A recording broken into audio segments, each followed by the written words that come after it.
一集我哋利用咗 K 線強弱圖，學識咗陽線判斷多空強弱嘅方法。呢一集我會繼續解讀陰線嘅強弱，佢同陽線嘅強弱剛好係相反嘅。由於多空係對立嘅，所以當 K 線開最高或收最高嘅時候，對空頭而言反而係最弱；當 K 線開最低或收最低嘅時候，對空頭而言先係最強。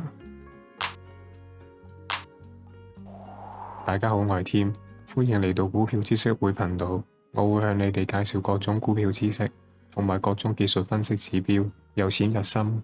而呢個頻道係要幫助你揭開技術分析嘅神秘面紗，帶你走入技術分析嘅大門。大家一齊逐步解構股市嘅面貌。比較特別嘅係多空強弱圖中嘅 K 線10呢一種線型喺外匯市場或者喺某啲地方嘅股市係比較少見。但係佢常見於譬如話台灣股市或者港台股市中，由於台股同國內股相對比較少嘅漲跌幅限制，咁樣令到走勢一開盤就開喺漲跌幅限制嘅最高或者最低價，收盤都會收喺漲跌幅限制嘅最高或最低價，形成一致線。而呢一個係多頭最強，又或者係空頭最強嘅表現，因為佢一開盤就一價到底，直到收盤為止，價格都係鎖喺同一價位上，通常暗示有大量買盤追價，又或者係買盤大量拋售。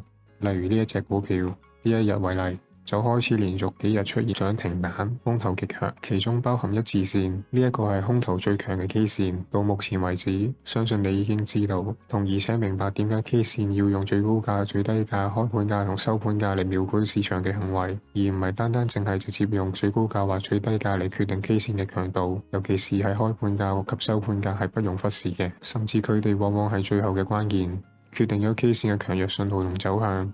除咗以上所述，你就能夠更加了解開盤同收盤嘅重要性。我哋嚟睇下呢張圖，呢一張圖係兩個 K 線嘅組合，分別叫尼克戰車同白山兵。佢哋分別都係由3條蠟燭線所組成。呢兩個組合嘅3條蠟燭都具有相同嘅最高價、最低價，唯一唔同嘅係第二條蠟燭嘅開盤同收盤價咁啱係顛倒嘅。呢兩個組合喺 K 線嘅走田戰法入邊，都係屬於多頭強勢對空頭有利嘅攻擊形態。但由於呢兩個 K 線組合嘅細節略有唔同，所以喺多空強弱方面仍然有啲唔同。既然呢兩個 K 線組合唯一唔同點係喺第二條，咁我哋先忽略第3條 K 線。如果淨係得第一條同第二條嘅組合嚟睇，第一組黑白組合叫烏雲罩頂，而第二個 K 線組合係先陽後陽嘅日出線。如果你對 K 線組合有興趣嘅話，專門為你哋做深入嘅說明嘅話，請喺下面留言 K 線。我哋可以先顧名思義，雖然你可能仲未識呢一種 K 線嘅形態，但係單從名聽起嚟，第一個組合就係空頭比較強，多頭比較弱嘅意思，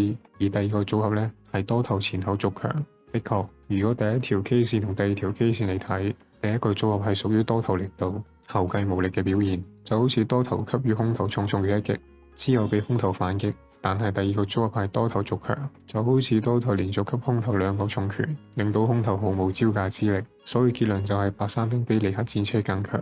咁呢個啱唔啱呢？其實係錯嘅。事實上係尼克戰車比白山兵略強，係咪好難相信呢？魔鬼就在細節裏。而玄機就喺開盤同收盤之間。雖然第3條 K 線仲未出現之前，第二個組合的確係比第一個組合嚟得勁，但係當第3條 K 線出現嘅時候，相對於第2條 K 線嚟講，尼克戰車嘅開盤開得比白山兵仲要高。主要係尼克戰車嘅第2條 K 線收盤收得好低，但係第3條 K 線竟然高開，但係尼克戰車嘅買盤更加強勁，咁先能夠讓走勢喺開盤嘅時候直接跳離。上一條 K 線嘅收盤非常之多，而且最後都係收高，證實咗多頭喺第2條 K 線調整結束之後，第3條 K 線都好爭氣地出現了攻擊。所以 K 線嘅強弱表現，除咗最高同最低價之外，開盤同收盤價都成日扮演住一個好關鍵嘅角色。K 線嘅強弱往往決定咗 K 線佢之後落嚟嘅走勢表現得越強勢，則令到下次續強嘅機會率都會相對地提高。如果走勢表現比較弱勢，咁佢下一次續弱嘅機會率都會相對地提高。我哋嚟睇下一個範例，你就會明白。呢一隻股票為例，佢喺呢一日因為 Omicron 疫情爆發，造成全球市場嘅恐慌，令到手套股同埋醫療股都爆發一段時間，都爆發一段大漲嘅行情。而呢一隻股票就係其中嘅受惠股。呢一日開始大漲，係一條多頭好強嘅長陽線。我哋用 K 線多空嘅3個關鍵嚟判斷。首先佢嘅 K 線實體好長，再嚟係佢嘅收盤位置離上影線非常之近。最後一點收盤嘅黃金分割率，我哋唔使借用佢嚟做測量，都能夠目測到佢係肯定收喺0.618以上。因為收盤價係非常之靠近最高價。由於呢一條 K 線多頭好強，所以股價佢嘅後續往往會持續上漲。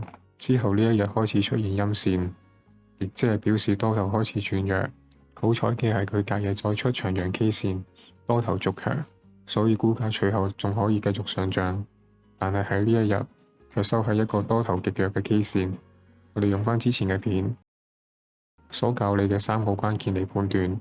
首先，由於佢係收十字線，所以佢冇 K 線實體，呢一點已經弱咗。再嚟，收盤距離最高價好明顯係比較遠，而且佢嘅收盤位置係喺0.5以下，並且離0.5係有啲遠，所以好明顯係收喺0.382以下。隨後亦即係呢一日，多頭並冇有變強，反而係再度出現多頭弱勢嘅 K 線，即係表示多頭嘅上漲已經明顯轉弱咗，好容易造成股價回跌。果然股價開始回跌，連跌4條陰線。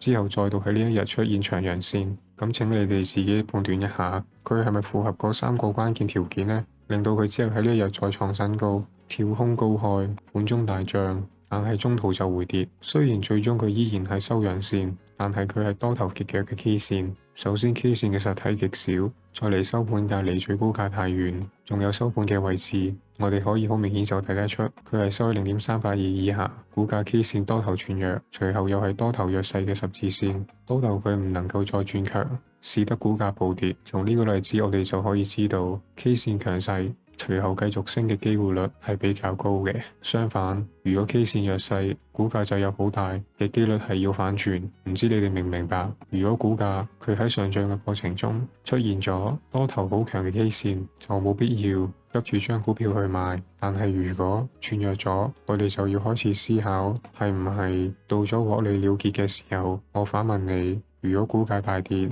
跌到覺得你夠平嘅時候，但係空頭 K 線仍然非常強勢，呢個時候你會唔會去執平貨呢？呢啲情況往往越去執，股價就會越平。由於時間嘅關係，我冇辦法詳細再講解更多嘅例子。如果你有興趣學習更多，請記得訂閱呢個 channel， 並且要記得開啟小鈴鐺。最後祝福每一位關注我嘅朋友喺2022年嘅股市得心應手。